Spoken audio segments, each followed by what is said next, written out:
Good morning, students. Um, as you know that we are doing the second chapter, components of food. For those who have missed the online classes, this is a video giving the gist of the chapter. For this chapter, you can watch all the videos through the links that I have already sent. You can read the textbook, and in case there is any difficulty, part by part you can ask on the WhatsApp group as well. So let's begin with the class. We are doing components of food, and I had shared a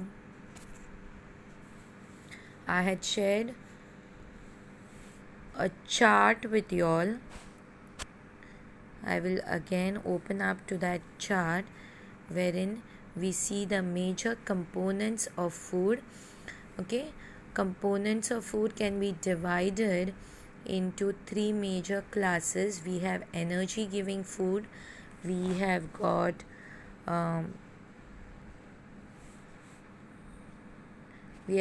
energy giving foods, we have got body building foods, and we have got protective foods. Under energy giving foods, carbohydrates and proteins fats are included, whereas body building food, you have the proteins that are included in this. And in protective foods, we have got mainly the vitamins and the minerals. Okay, now carbohydrates, if you go, then they are of two main types. You have the sugars and the starch. So under sugars, we have the example of sugarcane, and under starch we have taken the example of potato. Proteins will be provided by foodstuffs like soya bean, peas.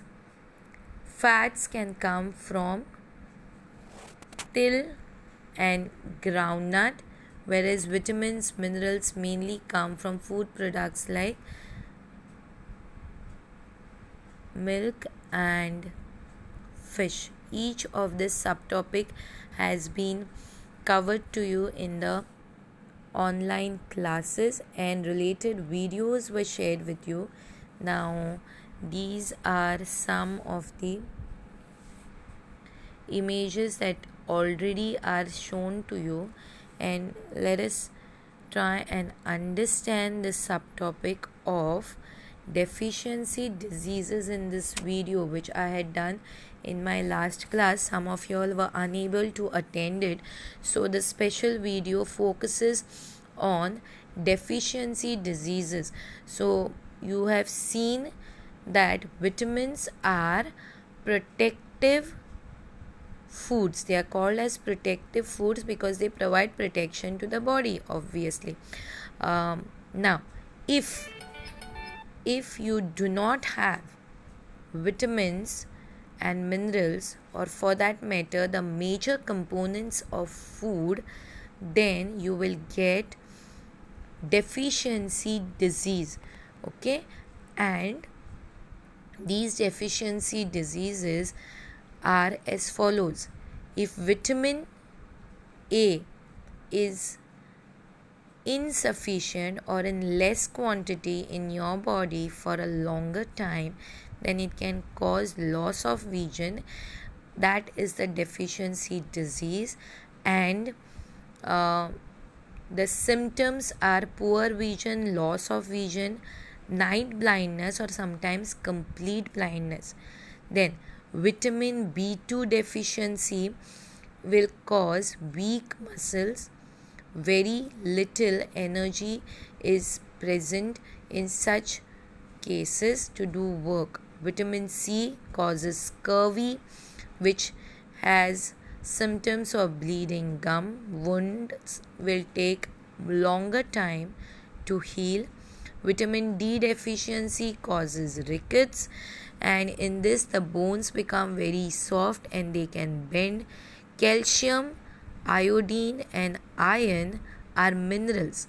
If these are insufficient in your body, then they can cause deficiency diseases like bone and tooth decay, wherein the bones and the tooth will be weak enough and they will undergo decay.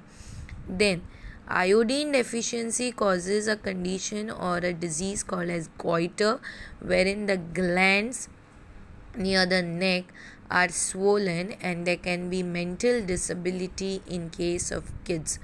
Uh, Iron deficiency of course causes anemia, which the the patient is really very weak and cannot do different activities. Okay, details of anemia I can explain a little later. I would wish to show you the pictures of this diseases.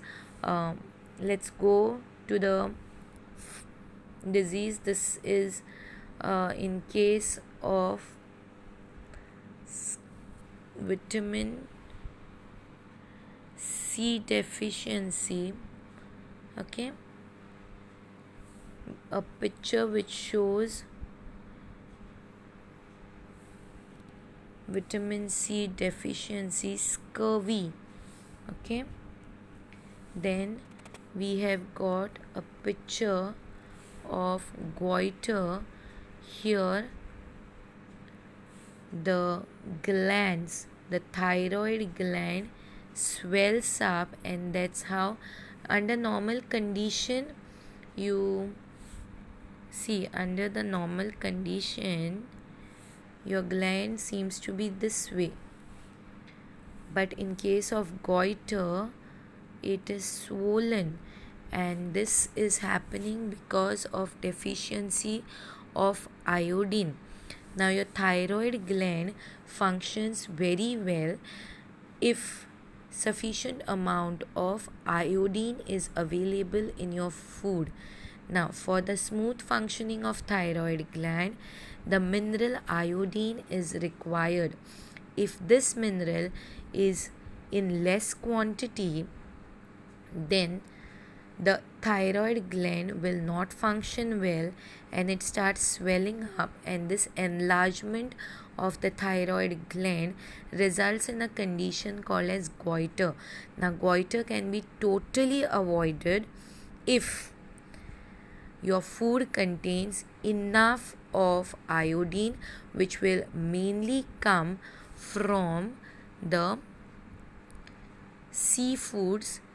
Besides that, if you check the salt that you buy, it is written on that salt packet as iodized salt, which means that sufficient amount of iodine is added to that salt, and when this salt is added to your food, the deficiency problem, okay, the problem of having less of iodine can be corrected by your regular balanced diet.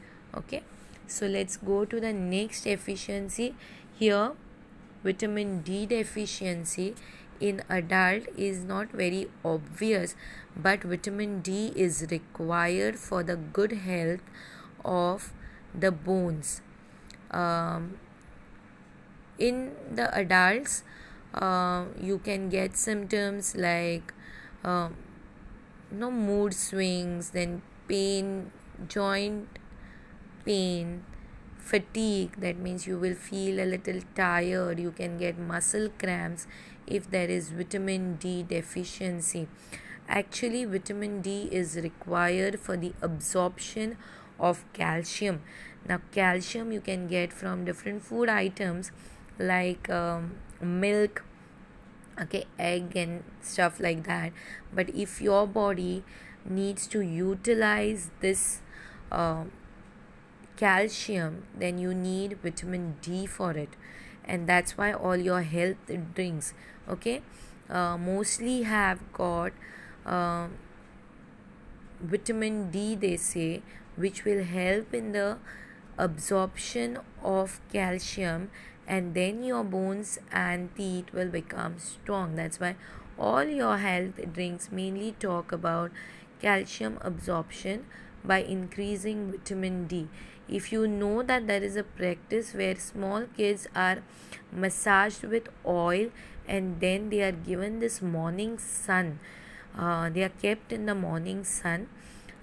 This is a traditional method which will make the bones of the child very strong, and this is actually based on a scientific fact that in presence of this sunlight your skin will produce vitamin D, and then this vitamin D can help in calcium absorption, and if calcium absorption in the body increases, then definitely the bones will become strong enough. So that's why we always had this traditional practice of keeping the kids in the sun, like that's like a sun bath. Even the adults nowadays, they take this so-called sun bath, and that is to keep the bones healthy, because vitamin D can be produced under the skin. But if that is not there, then you get all these kind of problems. Okay, so this can be related to deficiency disease, can be definitely corrected by eating foods which are rich in vitamin D. Okay, then we also have a condition called rickets. In case vitamin D is less, then you get a condition called as rickets. You can see very well over here that these are the bones under normal condition, but in case you can see this bone, this bone over here, and in case of rickets they become a kind of porous and weak. Okay, so that difference you can see in the two pictures over here. This is the normal bone and this is the bone under the condition of rickets. Okay, it becomes a kind of porous and stuff, so it becomes really very weak, and then you can have multiple fractures and all if your bones are weak, and then any small fall can cause a fracture. So we need to be careful, and we need to include food items rich in different vitamins. This is a condition which is showing scurvy, vitamin C deficiency in the body, and especially small children are affected. And you can see, although this picture looks horrifying, but this is the condition which will occur. Bleeding gums, they say. This is the condition that they are talking about, bleeding gums. Okay, in case of rickets. So this is about the deficiency diseases that you need to know, and the only way to correct it is to have a balanced diet which will provide all the vitamins and minerals to you. There's another term which I would like to explain, and that is roughage. Okay, now roughage is not giving you nutrients as such, but you must have seen that when you eat say pineapple, okay, something remains back in your mouth which you chew a lot of times and then you kind of swallow it. That fiber like thing is nothing but the roughage. Okay, and this roughage is not going to provide you nutrients, but it will provide you fibers. Now fibers and roughage is the same. Okay, so it adds on to the bulk of the food, and it will help in the proper digestion of the food. So function is given there. It is not a nutrient, but it helps or it improves the movement of the gut content, and it prevents constipation. So proper digestion of food will take place because of the presence of the roughage and the fibers, and then it will help in improving the digestion. And the source of this roughage are your raw vegetables. Actually, the salads that you normally eat will have, because of the vegetable is not cooked enough, so you will get a lot of fiber content decreases if you overcook the food. So that's why it is always advised to cook food with less of water, so that the fiber content remains, and that can help in proper digestion of the food. Besides that, your diet should also include enough of water. So let's see the functions of water. Water will help in transportation, it will regulate your temperature, it will remove the waste from the body, and you need to have minimum of at least 8 glass of water per day to keep that water levels in correct amounts in your body. So please try and drink a lot of water, but be careful that you need to drink water which is boiled, which is free from germs and viruses. So please do boil water or use filtered water. See that it is clean water that you drink, so that you avoid many of the other diseases and problems which can be caused by drinking water which is unsafe, which is contaminated, scientifically we say, with germs. So that was about roughage and water, which is also included in your should be included in your diet, besides all the food items providing the different major components of food. So let me just revise on to the major components of food would include carbohydrate. Let's go back to this: carbohydrates, proteins, fats, minerals and vitamins. And then you have all the different